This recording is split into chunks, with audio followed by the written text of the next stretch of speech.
আসসালামু আলাইকুম। আশা করছি সবাই খুব ভালো আছেন। আজকে আপনাদেরকে আমি ডিমের শাহী কোরমা করে দেখাবো। আমার হাতের এই ডিমের শাহী কোরমাটা আমার বাসার সবাই খুব পছন্দ করে।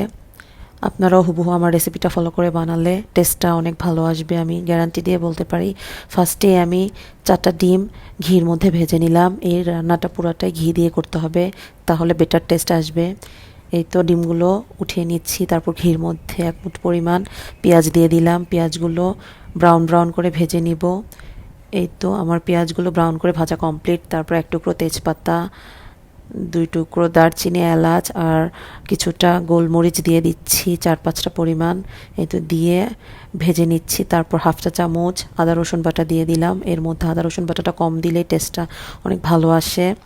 এই তো এখন অল্প একটু পানি দিয়ে কষিয়ে নিচ্ছি। তারপর পেঁয়াজ বাটা দিয়ে দিলাম 1/3 কাপ পরিমাণ। আমি কাঁচামরিচ সাথে দিয়ে বেটেছি, তাই সবুজ লাগছে দেখতে। এই তো এখন পেঁয়াজ বাটা দিয়ে আবারও কষিয়ে নিচ্ছি। এই শাহী কোরমাটা পুরাটাই কষানোর উপরে টেস্টটা ভালো আসে।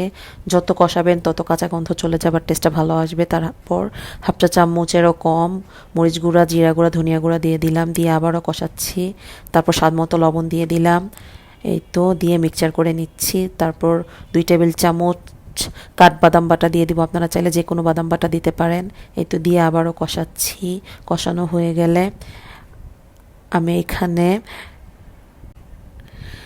টক দই দিয়ে দিচ্ছি, বাসায় বানানো টক দই। আবার সাথে মিষ্টি দই দিচ্ছি, আপনাদের মিষ্টি দই না থাকলে স্কিপ করতে পারেন। দিয়ে আবারও কষিয়ে নিলাম। তারপর পেঁয়াজ বেরেস্তা দিয়ে দিচ্ছি। উপরে তেল উঠে গিয়েছে। এখন একটু নাড়াচাড়া করে আমি ডিমগুলো অ্যাড করে দিব।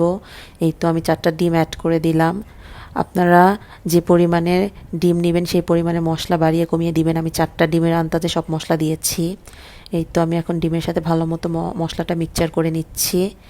তারপর আমি গুঁড়া দুধ দিয়ে দিচ্ছি 4 টেবিল চামচ পরিমাণ। আপনারা চাইলে গুঁড়া দুধটা স্কিপ করতে পারেন, বাট তরল দুধটা অবশ্যই দিবেন। আমি 1/2 কাপ পরিমাণ তরল দুধ দিয়ে দিলাম। এই তো এখন দিয়ে নাড়াচাড়া করে ঢেকে দিব। এই তো দেখতে পাচ্ছেন কালারটা কতটা সুন্দর এসেছে, মাশাআল্লাহ। এখন আমি ঢেকে দিব 5-7 মিনিটের মতো। এই তো ঢাকনাটা উঠিয়ে আমি কাঁচামরিচ লাস্টে দিয়ে দিচ্ছি, যাতে কাঁচামরিচের স্মেলটা ভালো মতো ঢুকে আর স্মেলটা অনেক সুন্দর আসে। এই তো আমার ফাইনাল লুকটা কতটা সুন্দর এসেছে, মাশাআল্লাহ দেখেন। এখন আমি লাস্টে পেঁয়াজ বেরেস্তা অ্যাড করে দিব। এই তো এখন আমি একটু ঘি দিয়ে দিব। লাস্টে ঘিটা দিলে স্মেলটা অনেক ভালো আসে ঘিয়ের। এই তো আপনারা চাইলে নাও দিতে পারেন। এই তো কালারটা কতটা সুন্দর এসেছে, মাশাআল্লাহ। এখন আমি বলে সার্ভ করে নিব। ওয়াও! আপনারা একবার হলো বাসায় ট্রাই করে দেখবেন, আশা করছি নিরাশ হবেন না। খেতে এতটা বেশি মজা হয়, একদম গ্যারান্টি।